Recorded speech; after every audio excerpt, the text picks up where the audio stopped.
Good evening, folks. And tonight we're going to talk about the dynasties that have since fallen and those that seem to be on the rise. Now, we all know about Alabama's downfall with Texas.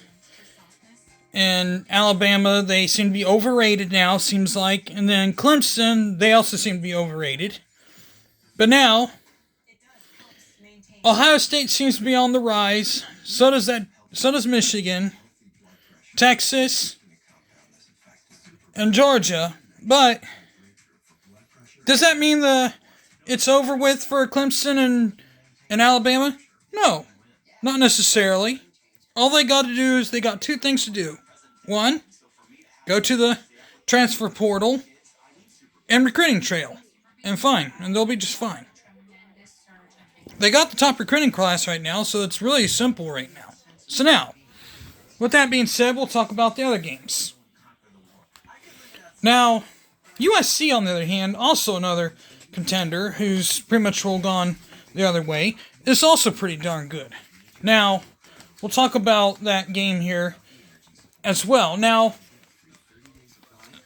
Ryan Day, we talk about Ohio State here, who just improved to 4-0 after a resounding, not necessarily resounding, but a walk-away touchdown in the last second with 1 second on the clock, scoring with 1 second, making it 17-14 victory over Notre Dame. Pretty much, the game of the century. Now, Lou Holtz says this about who was also assistant under Woody Hayes in 1968 during the time they won the national title, believe it or not. He's 90 years old, says this. He says this about Ohio State. Let me find it here. I gotta find this. I gotta find it here, so bear with me. I normally try to find things.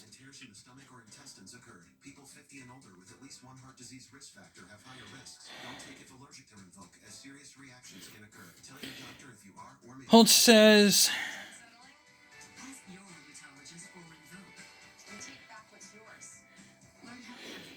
that Notre Dame would defeat the Buckeyes in part because Day's teams tend to lack toughness against the best opponents.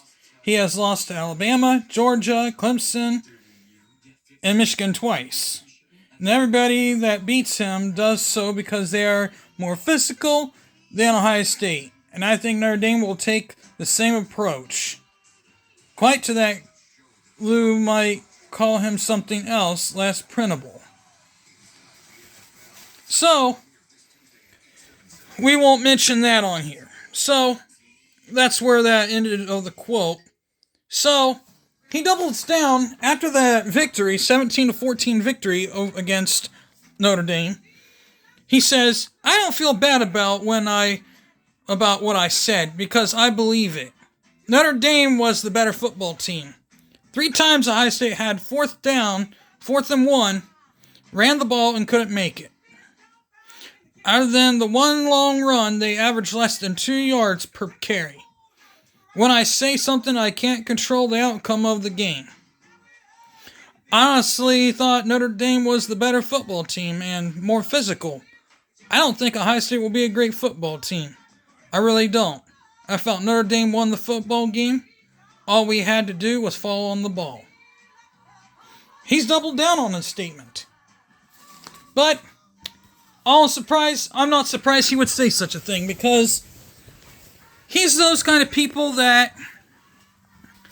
who are literally out of touch with football when they're not even on the sidelines anymore. But yet, he's more of those armchair kind of coaches who thinks that football is more of their kind of thing. Now, Ohio State, who has a bye week this week, will play Maryland next at I'm not sure what time it is. That is one question I've yet to figure that part out. And Ohio State has yet to lose to Maryland, which is a very good team. Now, Penn State. Now, the remaining schedule is as of this. They got Purdue next, after Maryland, then Penn State, Wisconsin, Rutgers, Michigan State, Minnesota, and Michigan. That's how they got it. Now, after the Notre Dame game, now Ohio State just literally beat out. This is how Ohio State just done it. They just beat Indiana. If I can get my stuff here. I'm trying to get some papers out here for us to read.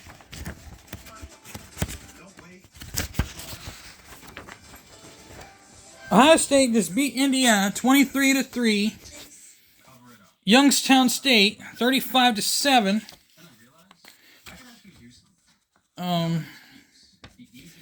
Western Kentucky 63-10. And Notre Dame 17-7. Now, when you look at these teams, we're going to look at Notre Dame. Notre Dame's a really good team. They're a lot better than what they were last year. Considering their losses last year were to, obviously, Ohio State and Marshall, two of their losses.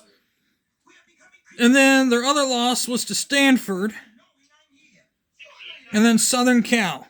Then USC. Now, this year, they have Southern USC and Clemson. They demolished Clemson last year at home, but now they got to travel to Clemson, so that's going to be a hard environment to win it. So they got USC home, so that's one thing to their advantage. But now the question is, how will they counter USC at home? But Clemson's on the road, which is, I'm not going to say Clemson's overrated, but considering they've been lackluster this year compared to what they have been, I can't really say that they're overrated because they were ranked earlier this year and they literally dropped out. So technically, I guess you could say they're overrated. But Stanford, they got a really good Duke team next. Then they got Louisville. And a lot of really good teams up through here. So Clemson, they got some good teams there. But USC is one of the teams to look out for if you're Notre Dame next. Now, if you are looking at Maryland, but now Penn State, on the other hand, I'm not going to look past Wisconsin. Wisconsin was a good team.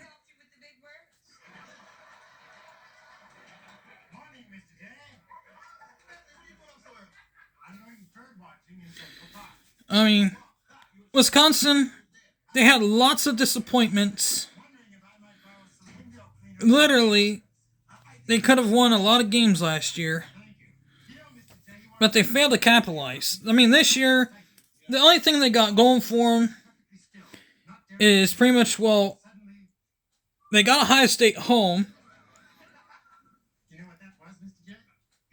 They got Ohio State home this year, so that's pretty much about the only positive thing they got. Now we gotta look at how Michigan is. Now we look at that team from up north. They played their first 4 games. They lost to TCU last year, 51-45. Okay. Now, we're going to compare how they played against teams from last year versus this year. I mean, East Carolina, UNLV, Bowling Green, Rutgers, Nebraska, Minnesota, Indiana, Michigan State, Purdue, Penn State, Maryland, and then Ohio State. I mean, Penn State's got to play us first, then they got to play that team up north. I mean, I'm going to say this is going to be a tough game. We play Penn State first than they do, so obviously it's going to be one of those. They're going to be probably watching us really closely when we play Penn State. So let's just see what goes on here. First off, Clemson. Actually, not Clemson. First off, let's look at them when they had previous years. Well, first off, last year's season with that team up north, a friend of mine even pointed this out to me, so I decided to print these out. We're going to look at total defense for Michigan and total offense, and then we're going to compare Ohio State's defense. Now, Michigan won their first. They beat Colorado State 51-7. This is 2022. They allowed 219 yards, and their offense put up 440 yards. Then they beat Hawaii 56-10. 253 yards Michigan allowed on defense versus 588 yards on offense. Then 59-0, they wipe out Connecticut. 110 total yards on defense versus 465 yards. Then they play Maryland. 397 total yards to 463 allowed on defense to 463 yards on offense. They beat Maryland 34-27. Then they played Iowa. Michigan's defense gave up 281 yards to 327 yards on offense. Then 31-10 over Indiana. Michigan defense gave up 222 yards to 469 yards. Then Penn State, they gave up, it was a 41-17 stomping of Penn State. 268 yards to 563. Defense is on the left, offense is on the right.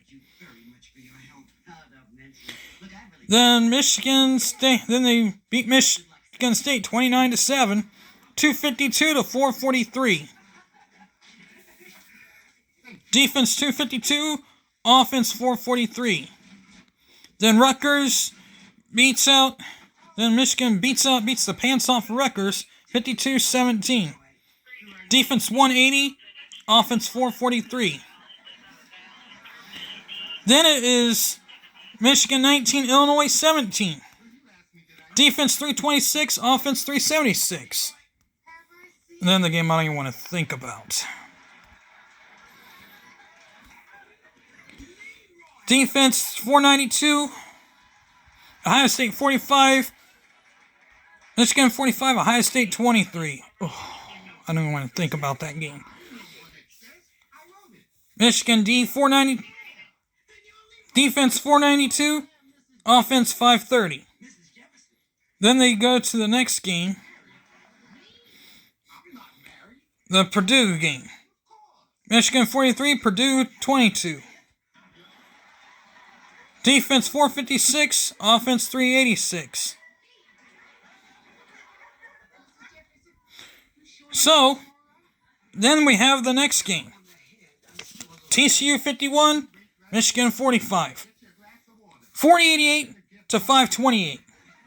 But now, we're going to look at what they put up this year so far. Michigan 30. East Carolina 3. Defense 235, offense 402. Michigan 35, UNLV 7. Defense 229, offense 492. Michigan 31, Bowling Green 6. Defense 205, offense 312. Michigan 31, Rutgers 7. Defense 257, offense 415. But this right here shows me one thing in common about them. I mean, what it tells me about that team up north, I just don't see the firepower. They only average like 30-some points a game. They averaged 30 points a game right here. The first game was 30, second game 35, 31, 31. I mean, the first 4 games was 31 points a game. Where's that power to give you more than 30 points a game? I mean, if you're the best team there is in the Big Ten, to represent the Big Ten, why aren't you putting up the same points you were putting up last year?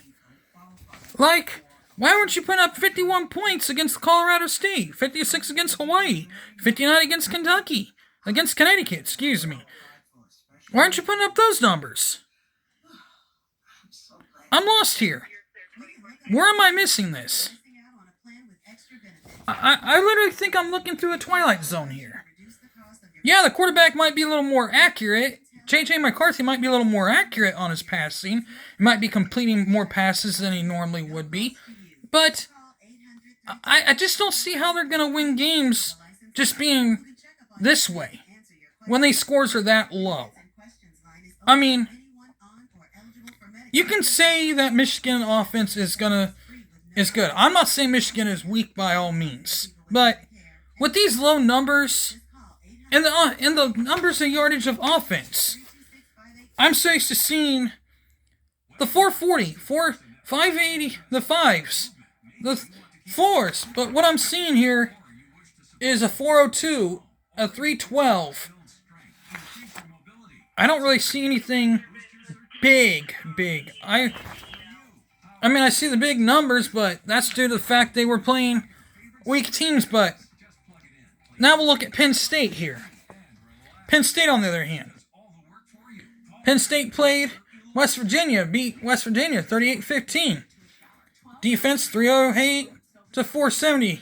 Defense 308, offense 478. Penn State 63, Delaware 7. Defense 140, offense 541. Penn State 30. Excuse me here. Illinois 13. Defense 354, offense 383. And then Penn State 31, Iowa nothing. Defense 76, Penn State 397. Now, I don't know if Iowa didn't come to play or what happened there, or if Iowa just had a completely off game, but they came and showed them who was boss in that game. Now, as of Ohio State, when it comes to play, now the numbers came up. Ohio State 23, Indiana 3, obviously. Defense 153, offense 380. Ohio State 35, Youngstown State 7. Defense 234, offense 482. Ohio State 63, Western Kentucky 10. Defense 284, offense 562. Ohio State 17, Notre Dame 14. Defense 351, offense 366. Next is Maryland on the schedule. Now, with that being said, you can't say Maryland, you can't say Ohio State is weak or anything like that. I mean, I'm not going to say Ohio State's weak. Ohio State outgained Notre Dame. They outplayed Notre Dame by yardage, so by total yardage. They didn't allow the quarterback who was a fifth year, who was a transfer out of Wake Forest, transferred to Notre Dame, was the starter. I mean, I gotta give him credit. He played a very good game. But he got less than 200 yards that game. And not only that, the Ohio State defense was physical. They didn't allow 200. They allowed less than 30 plus yards for every pickup they ever made. Even on first down, they didn't allow more than 30 plus yards for a game. Not more than that. Less than 30 every time they got a first down, or if they allowed any big gain. Any large big play was not more than 30. It was less than 30 yards. That's literally how much it was. It was less than 30 yards. But yet, they continue this narrative about how that was. But Ohio State still proved that they were good. Now, Ohio State's defense, on the other hand, let's get a visual of that. 2021. As you remember those numbers, okay? I think we might have gone over this once. I can't remember. My brain's kind of playing games with me. LOL. I mean, that's for another date. We'll get back with this for another time. And with that being said, I will hit the like button, hit the bell for notifications. With that being said, I'm out of here. Peace.